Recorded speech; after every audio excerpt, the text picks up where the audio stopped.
आकुलता ही बंध है। जितनी आकुलता उतना बंध, और जितनी निराकुलता उतनी निर्जरा गांठ में बांध कर रख लेना। समझ गए? तो ये तो बंध का अनुभव जो पल प्रतिपल करते हो, ये आकुलता शब्द एक सांकेतिक शब्द है। इसके अंतर्गत संसार के सारी परतंत्रता जन्य दुख समाहित होते हैं। बंधन में परतंत्रता है, परतंत्रता में आकुलता है, आकुलता दुख है, पीड़ा है, जिसे हर पल हर प्राणी भुगतता है, भुगतता आ रहा है। भले वो इस बात को माने या ना माने कि मेरे कर्म का भी बंध हो रहा है, लेकिन ये सार्वभौमिक सत्य है। तुम्हारी अंतश्चेतना में जमा हुआ एक कर्म ही तुम्हें व्याकुल बनाता है। अब दूसरी बात, अनुमान। अनुमान कैसे लगाएं कि मेरे लिए कर्म बंध रहा है? बड़ा सहज है भाई। कहीं बदबू आ रही है तो आप क्या समझते हैं? जरूर यहां गंदगी है। बोलो, बदबू कब आती है?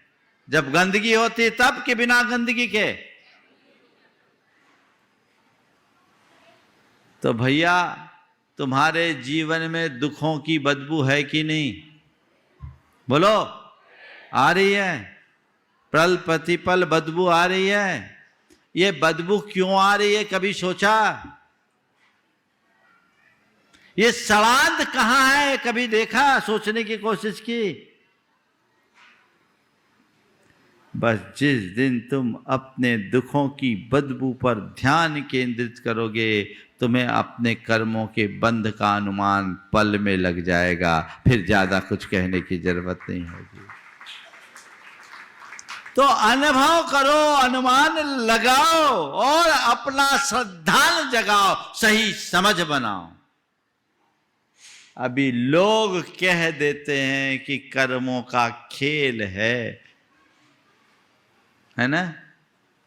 कहते हो, आप सब कहते हो, क्या करे, कर्मों का खेल है। लेकिन अपनी अंतश्चेतना में उतर करके देखो कि कर्मों का खेल कभी समझ में आया? जिस दिन तुम कर्मों के खेल समझ लोगे, उस दिन तुम्हारा जीवन खेल बन जाएगा। मुश्किल ये है कि कर्म तो खेल खिला रहा है, लेकिन लोग हैं जो उसे समझ नहीं पा रहे हैं। उसमें अपना इष्टानिष्ट संकल्प विकल्प जोड़े रहते हैं, और अपने मन के इष्टानिष्ट संकल्प विकल्प के जोड़ देने से हम नित्य प्रति सुखी दुखी होते रहते हैं।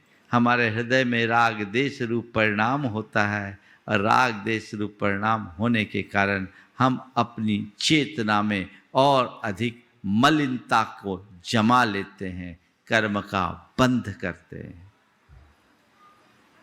समझ विकसित कीजिए, श्रद्धान पक्का कीजिए, ये हृदय में गाढ़ रूप से बिठा लीजिए कि मेरे प्रत्येक प्रवृत्ति के परिणाम स्वरूप मेरी चेतना में कर्म के संस्कार जमते हैं, और वे ही कर्म कालांतर में फलीभूत होकर हमारे जीवन में अच्छा बुरा प्रभाव डालते हैं, शुभ अशुभ फल के रूप में।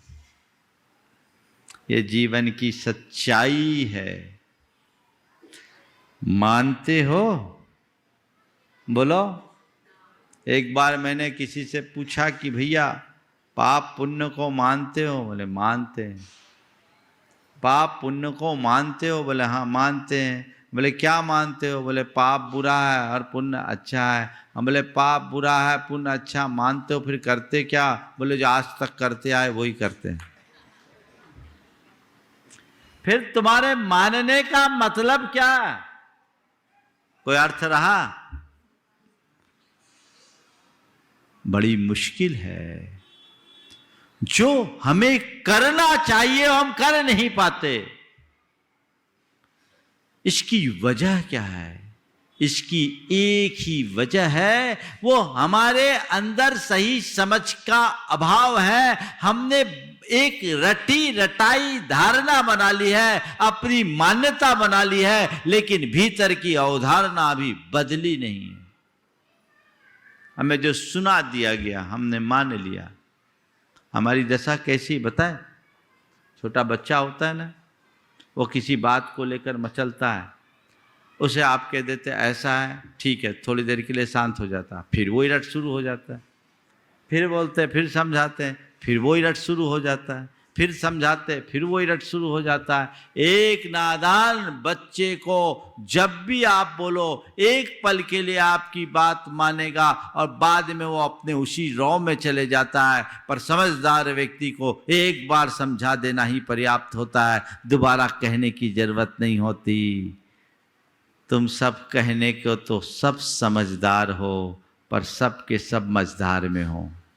बोलो, है ना? बातें समझदारों की करते हो और व्यवहार पागलों जैसा।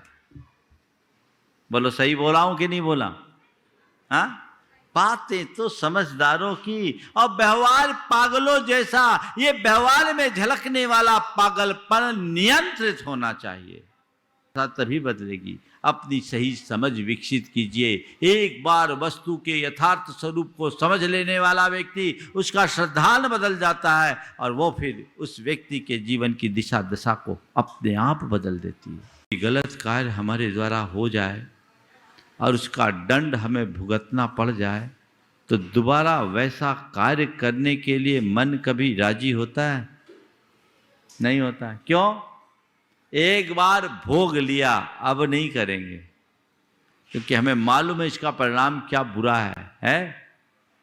तो भैया, जन्मों से कर्म भोग रहे हो, फिर उसी में क्यों लगे हो? बोलो, जन्मों से भोग रहे हो, फिर भी उसी में लगे हो। इसका मतलब केवल यही है कि तुमने अभी सही समझ विकसित नहीं की है। आज के लोगों की दशा तो दुष्यंत कुमार की इन 2 पंक्तियों के हिसाब से ऐसी दिखती है कि हाथों में अंगार लिए मैं ये पूछता रहा। हाथों में अंगार लिए ये मैं पूछता रहा, कोई मुझे इन अंगारों की तासीर बता दे। क्या कहेंगे ऐसे व्यक्ति को? ये जीवन के साथ एक बहुत बड़ा धोखा है। शास्त्र को पढ़ो या प्रवचन को सुनो, उसे केवल कान से सुनकर अपने मस्तिष्क तक सीमित मत रखो, उसे अपने हृदय में अवधारित करो। जब धर्म की बातें हृदय में आती है, हृदय परिवर्तित हो जाता है और दिमाग में रहती है, वो दिमागी बोझ बनकर रह जाता है।